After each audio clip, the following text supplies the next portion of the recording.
ধুবুৰীৰ গৌৰীপুৰত আছুৰ উদ্যোগত পালন কৰা হয় গোৱালপৰীয়া লোকগীতৰ সম্ৰাজ্ঞী প্ৰতিমা বৰুৱা পাণ্ডেৰ 23 সংখ্যক মৃত্যুবাৰ্ষিকীৰ কাৰ্যসূচী। গৌৰীপুৰৰ ৰাজহুৱা পুথিভঁৰালত অনুষ্ঠিত হয় দিনজোৰা কাৰ্যসূচী।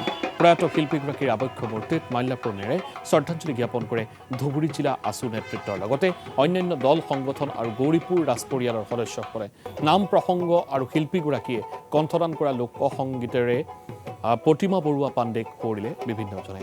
বিশিষ্ট হাৰিন্দাবাদক আমৰেন্দ্ৰ ৰায়লৈ আছু ধুবুৰী জিলা সমিতিয়ে প্ৰদান কৰে প্ৰতিমা বৰুৱা পাণ্ডে স্মাৰক বঁটা।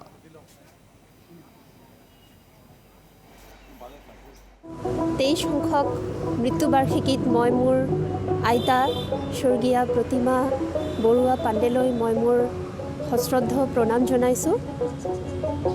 আজি তেওঁক মই বিশেষকৈ তেওঁৰ গোৱা গীতেৰে মই তেওঁক সোঁৱৰিম বুলি আজিৰ দিনটোত মই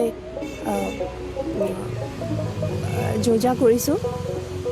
লগতে মই আজি এইখন অনুষ্ঠানত প্ৰমথেশ বৰুৱা মহাবিদ্যালয়ৰ অধ্যক্ষৰ লগতে সকলো প্ৰফেচাৰসকলক মই মোৰ ধন্যবাদ জনাইছোঁ। কিয়নো এইটো অনুষ্ঠান আমি এইবাৰৰ পৰা কাৰণে নহয়, আমি কৰিয়ে আছোঁ।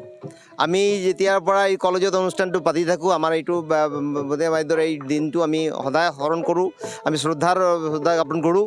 কিন্তু আজিৰ দিনটো এইবাৰৰ এই কাৰণে খুব আমি মনত ৰাখিব লগা, এই কাৰণে যে আমাৰ এইবাৰ আমি এটা এনেকৈ এটা অনুষ্ঠান কৰিব পাৰিছোঁ, আয়োজন কৰা হৈছে। আৰু আমাৰ প্ৰতিমা বাইদেউৰ নাতিনীয়েক প্ৰিয়ম চৰকাৰে এটা অন্যতম কিছুমান গীত পৰিৱেশন কৰিব।